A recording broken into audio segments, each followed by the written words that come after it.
नसीब का खेल। दोस्तों, कुछ लोग कहते हैं कि नसीब में होगा तो मिलेगा। कुछ लोगों का मानना है कि नसीब खुद बनाना पड़ता है। नसीब में ना मानने वालों की संख्या बहुत बड़ी है, लेकिन शायद उससे भी ज्यादा संख्या नसीब को मानने वालों की है। खासकर हमारे देश भारत में तो काफी ज्यादा है।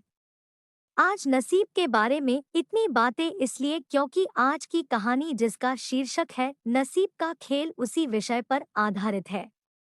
कई सालों पहले तीन दोस्त हुआ करते थे। दीपक, राजू और श्याम, ये तीनों के नाम थे।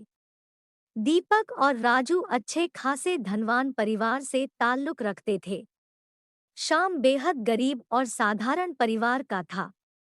पैसों के मामले में इतनी असमानताएं होने के बावजूद तीनों की दोस्ती ऐसी थी कि वह एक दूसरे के लिए कुछ भी करने के लिए तैयार हो जाते थे।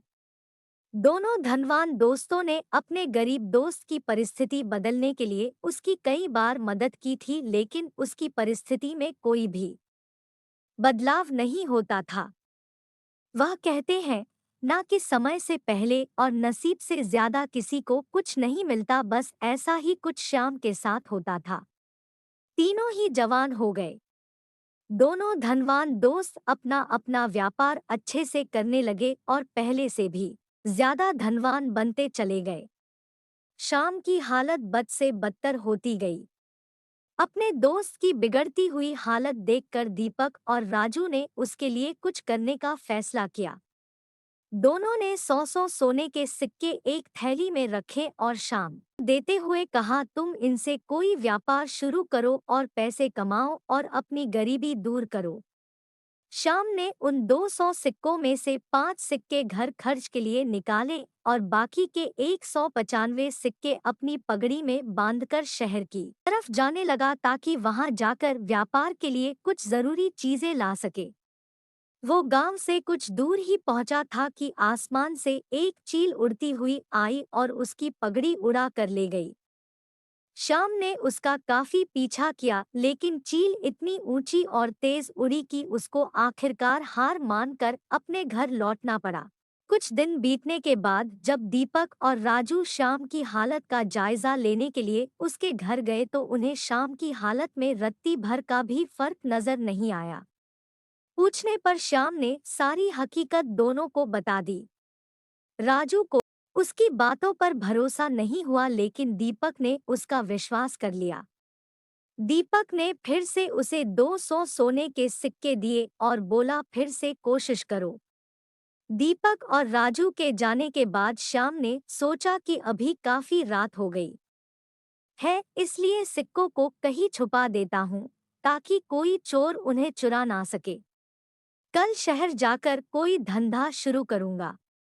उसने उन सिक्कों को अपने घर में रखी भूसे की एक टोकरी में छुपा दिया।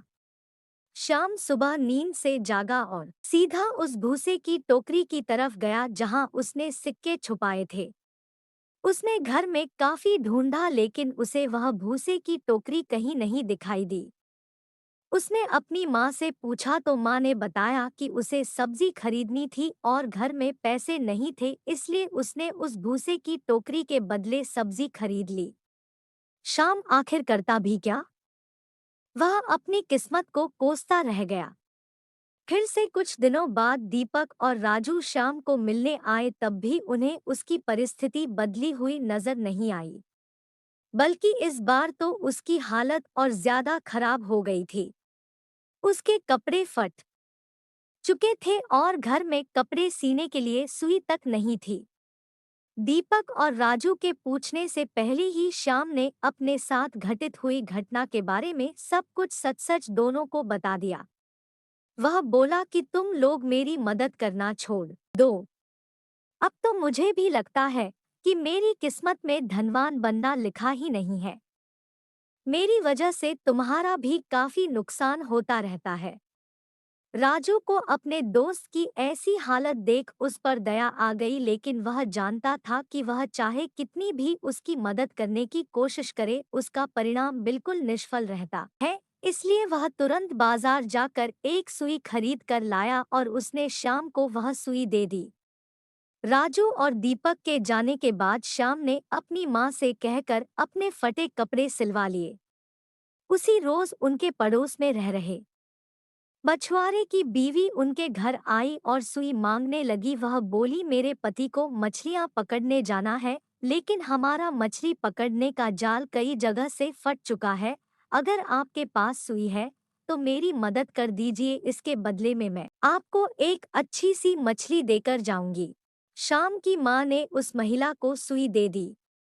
अगले दिन वह महिला एक बड़ी सी मछली के साथ उनके घर आई और उन्हें धन्यवाद देते हुए सुई और मछली उनको देकर चली गई। शाम की माँ ने जब मछली को पकाने के लिए काटना शुरू किया तो उसके पेट से चमकीला पत्थर निकला। शाम को पत्थर कीमती लग रहा था, इसलिए वह जौहरी के पास जाकर उसकी जांच कराई तो वो बेहद कीमती हीरा था। उसको बेचकर शाम को 20,000 सोना मोहरे मिल गई। इतने सारे पैसे उसकी गरीबी दूर करने के लिए काफी थे। उन पैसों से उसने अपने लिए एक अच्छा घर खरीदा और काफी सारी खेती करने लायक जमीन और एक बगीचा भी। साथ में कई सारे गाय भैंस खरीदी ताकि दूध का व्यापार शुरू कर सके। हमेशा की तरह कुछ दिनों बाद जब उसके दोनों दोस्त राजू और दीपक उसे मिलने आए तो उसकी बदली हुई परिस्थिति देखकर दोनों दंग रह गए। इस बार दीपक को श्याम की बातों पर भरोसा नहीं हो रहा था। उसे लग रहा था कि जरूर उसी के दिए पैसों से श्याम ने तरक्की की है, लेकिन वह बताना नहीं चाहता। लेकिन राजू को उस पर विश्वास हो गया था कि जरूर उसी सुई की वजह से उसकी किस्मत बदली है।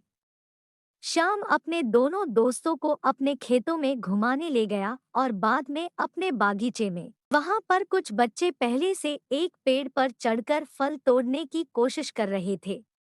बच्चों ने गलती से वहां पर एक पक्षी का घोंसला गिरा दिया, जिसमें एक पगड़ी के अंदर 195 सोने के सिक्के वाली वही पोटली थी जिसे कभी एक चील श्याम के सिर से ले उड़ी थी।